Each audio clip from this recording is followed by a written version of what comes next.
apakah Ibu selaku Kepala Dekan Ekonomi Galur dapat mengidentifikasi kasus-kasus yang sudah dialami selama di TK pembinaan ini dan bagaimana kasus tersebut bisa terselesaikan? Saya bersedia, saya berharap bisa saya. Silahkan ya Bu ya. Saya mau bertanya begini Bu, apakah Ibu sudah mengidentifikasi kasus yang pernah diterima etika yang ada di sekolah ini dan kasus apa yang pernah dialami?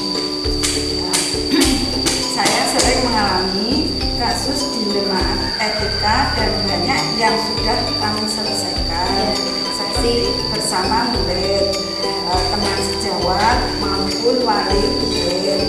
Misalnya kasus yang pekan ini saya alami, saya harus melaksanakan rapat 2 tempat. Sementara ada guru yang berhalangan hadir.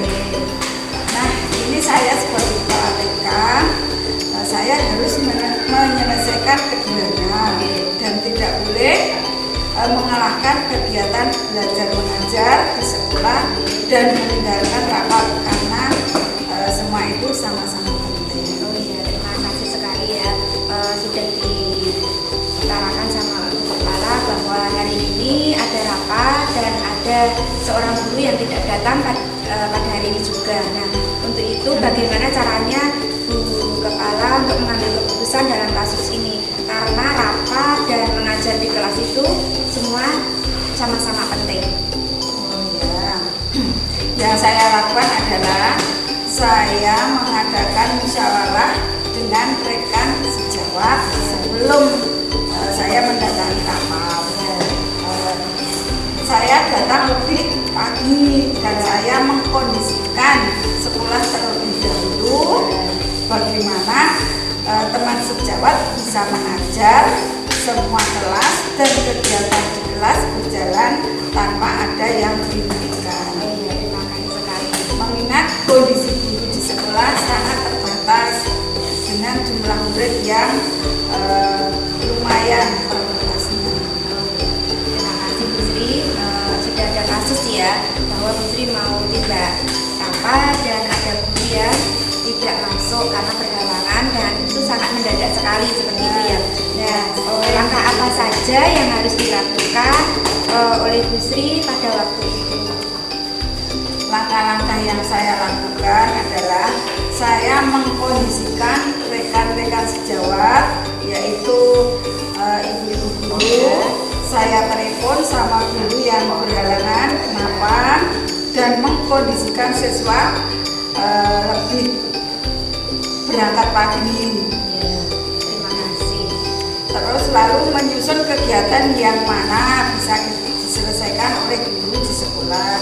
Anak-anak bisa teratasi dan saya tidak akan mengalahkan kegiatan di sekolah karena mengikuti kegiatan di luar sekolah, rapat di 2 tempat dan ini semua saya koordinasi dengan rekan-rekan sejawat secara bermusyawarah.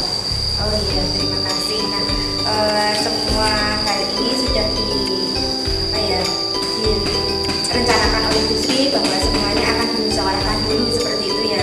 Dan tentunya untuk pembagian tugas nanti juga akan dikondisikan bahwa yang di dalam kelas juga akan bisa berjalan dengan baik seperti itu. Nah, hal-hal yang efektif apa saja Bu dalam pengambilan keputusan kok bisa seperti itu?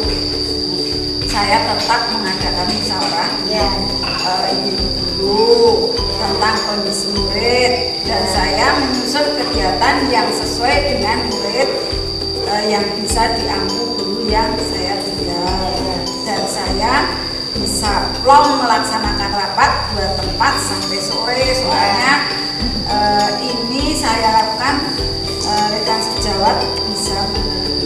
Oh iya, terima kasih sekali. Nah, selain itu yang dilakukan Bu Sri yang tadi merupakan tantangan-tantangan ataupun halangan-halangan yang ada di sekolah. Nah, untuk itu apakah ada tantangan dalam mengambil keputusan tersebut Bu Sri? Dalam keputusan tersebut pasti mempunyai banyak tantangan dan halangan ya. Tapi semua tantangan kita atasi, mencoba kita atasi dan kita koordinasi bersama-sama dengan ya. Tantangan yang saya alami yaitu misalnya ada seorang guru yang mendadak tidak bisa masuk sekolah ya. Dan anak didik tidak ada yang mengajar ya. Karena guru ada kepentingan keluarga yang mendadak. Nah ini kan kondisi yang sangat rawan ya. Karena semua orang itu belum tentu bisa datang terus ke sekolah ya. Maka saya akan bermusyawarah bersama untuk kegiatan anak didik hari itu supaya anak-anak tetap belajar dengan kegiatan yang sesuai dengan kegiatan pembelajaran pada hari ini. Oh iya, terima kasih sekali ya sudah bisa mengkondisikan ya dari pagi sampai siang supaya anak-anak juga bisa belajar dan Budi juga melaksanakan kegiatan rapat di dua tempat. Nah untuk itu apakah ada jadwal khusus Sri dalam mengatur sebuah rencana maupun penyelesaian masalah di kasus dilema etika tersebut dan bagaimana cara penyelesaiannya, apakah langsung diselesaikan ataupun dengan prosedur bentuk yang lain? Kalau masalah jadwal itu tidak, karena suatu masalah itu kan sering insidental ya, tidak terus terjadwal insidental. Pada saat itu nilai pas ada gurunya tidak datang bisa hadir itu. Terus kalau menurut saya jadwal khusus tidak ada ya, dalam menyelesaikan masalah ini. Terus saya langsung mengambil keputusan itu kan saat itu juga karena itu termasuk insidental. Kalau kasus ini termasuk juga spontanitas darurat yang harus diselesaikan. Dan kalau kasus ini sebelum hari H saya musyawarahkan dulu dengan teman-teman sejawat atau teman-teman yang lain. Oh ya, terima kasih sekali atas masukannya dan prosedur-prosedurnya dalam bentuk bagaimana sudah menyelesaikannya. Nah selanjutnya apakah ada faktor-faktor lain dari guru kepala dalam menyelesaikan masalah kasus ini? Tentu saja semua itu pasti ada masalah dan ada kasus ya. Lalu saya bersama teman sejawat dan ada kasus dan teman guru yang lainnya sangat membantu saya dalam menyelesaikan masalah. Kita bermusyawarah bagaimana kita bisa menghadapi masalah itu dan bisa terselesaikan dengan baik. Dan faktor lain misalnya mengkondisikan keluarga di rumah, bahwa nanti kegiatan hari ini saya di sini dan di sana, jadi keluarga bisa membantu dan mengkondisikan anak-anak kami semua bisa berjalan dengan baik, baik di sekolah maupun di rumah.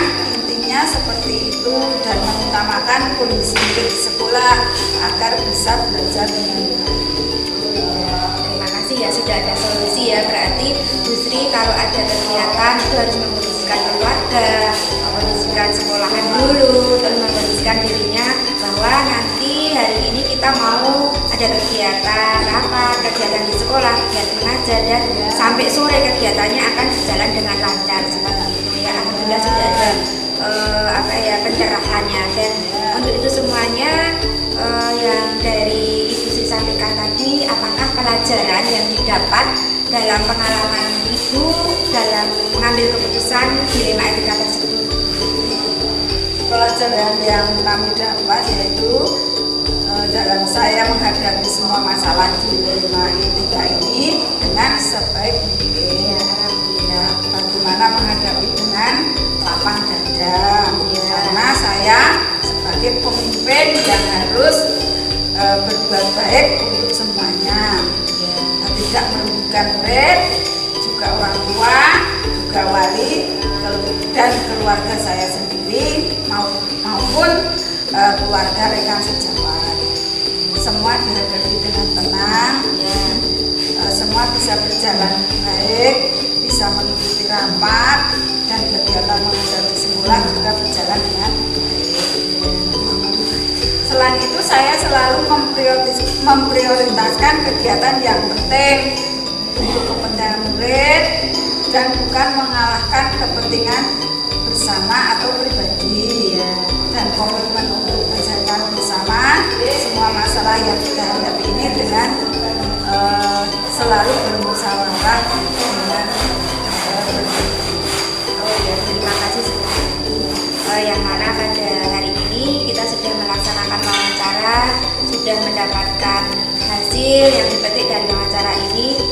Saya garis bawahi bahwa kalau ada sesuatu hal di sekolah itu perlu kita musyawarahkan dengan teman-teman yang lain dan kita bisa menjalankan dengan baik. Tidak boleh mementingkan satu kepentingan saja, atau keluarga, atau murid, atau diri sendiri. Nah, untuk itu terima kasih sekali sudah menerima waktunya saat wawancara ini dan menyediakan waktu, tempat, dan saya ucapkan terima kasih sekali. Banyak kekurangan saya mohon maaf. Semoga kedepannya bisa berjalan dengan lancar dan mohon motivasinya kepada saya, Sri. Saya hanya berpesan kepada ini tetap semangat dalam mengikuti program guru penggerak. Semoga ini dapat berhasil dengan baik dan dapat hasil juga yang terbaik. Terima kasih atas waktunya dan wawancara pada kali ini bermanfaat. Silakan untuk beraktivitas kembali menyelesaikan tugas-tugas yang akan datang. Saya akhiri. Assalamualaikum warahmatullahi wabarakatuh. Waalaikumsalam warahmatullahi wabarakatuh.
mohon maaf saya siang-siang ke tempatnya Putari di TK Al-Hidayah Keradenan, dan mohon maaf saya pengen ketemu sama Putari, ingin mengadakan wawancara yang mana ini saya sebagai tugas dari CGP Angkatan 5 dari Kulon Progo. Saya diberi tugas untuk wawancara tentang mengidentifikasikan kasus-kasus yang mana pernah dialami oleh Putari. Nah, untuk itu mohon kesediaannya Putari untuk menjawab pertanyaan-pertanyaan dari saya. Silakan Bu. Iya. Nah, selama ini bagaimana Putari dapat mengidentifikasi kasus-kasus yang sudah pernah terjadi di sekolah ini, yang mana kasus tersebut itu merupakan dilema etika maupun rujukan moral. Terima kasih waktu yang diberikan kepada kami. Pertanyaan yang pertama tadi, kasus yang terjadi di sekolah kami akhir-akhir ini tentang murid kami yang bernama Rafael. Anak tersebut dititipkan di TK kami, dari orang tuanya dititipkan ke pengasuhnya, sehingga dari orang tuanya itu tidak ada pendampingan sama sekali, sehingga anak tersebut seakan-akan cuma dititipkan pengasuhnya. Kalau ke sekolah tidak ada perhatian sama sekali, kadang berangkatnya saja udah siang, dan di sekolah ini sampai detik ini anak tersebut tidak pernah mengikuti pembelajaran di kami dengan baik. Apalagi mohon maaf, ketika di pembayaran di TK kami sampai hari ini belum ada tindakan apapun dari pengasuh maupun dari orang tua dari yang namanya Mas Rafael.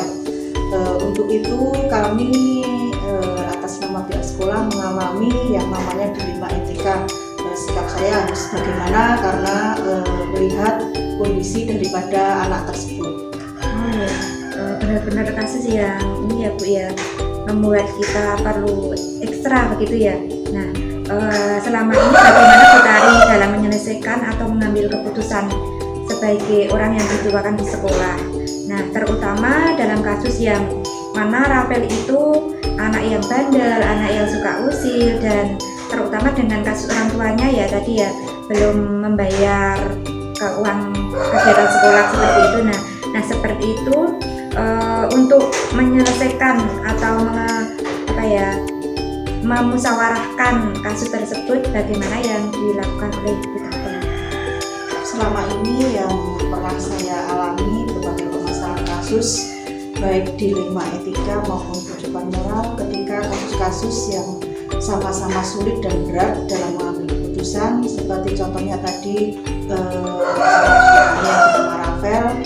Saya selaku kepala sekolah selalu bermusyawarah dengan rekan guru, orang tua, dan juga komite, sehingga kami dalam mengambil keputusan ini nanti bisa dipertanggungjawabkan bersama-sama dan demi baiknya anak didik kami. Oh iya, terima kasih Putari. Nah, apakah langkah-langkah seperti itu yang sudah dilakukan oleh Putari itu sudah biasa dilakukan di sekolah ini, Putari? Ya, selama ini kalau ada kasus ataupun ada masalah di TK kami selalu berembuk bersama, musyawarah bersama dengan orang tua, sama komite, dan dengan rekan-rekan guru semua, sehingga yang kami ambil keputusan nanti itulah yang terbaik dari kami. Oh ya, terima kasih. Nah, hal apa saja yang selama ini dianggap paling efektif begitu untuk menyelesaikan atau mengambil keputusan yang selama ini Rafael tadi ya yang dimasalahkan dalam kasus ini, Rafael. Nah, dalam menyelesaikan masalah Rafael ini yang dianggap efektif apa? Dalam penyelesaian Mas Rafael tadi yang ya saya anggap yang paling efektif adalah kami musyawarah bersama tadi. Ketika ada permasalahan kami tidak bisa menyelesaikan sendiri, akhirnya cara efektif bagi kami yaitu mempertemukan dari orang tua maupun pengasuh, komite, guru, dan kepala sekolah. Kami berembuk bersama sehingga dapat menghasilkan keputusan yang terbaik. Selanjutnya, nah selama ini dalam mengambil keputusan itu hal-hal apa yang merupakan tantangan dalam mengambil keputusan untuk menyelesaikan kasus tersebut? Tantangan apa? Tantangannya adalah untuk membenahi dari sikap dan perilaku anak tersebut. Itu kami benar-benar memerlukan pemikiran, tenaga yang ekstra, dan juga harus benar-benar ekstra sabar.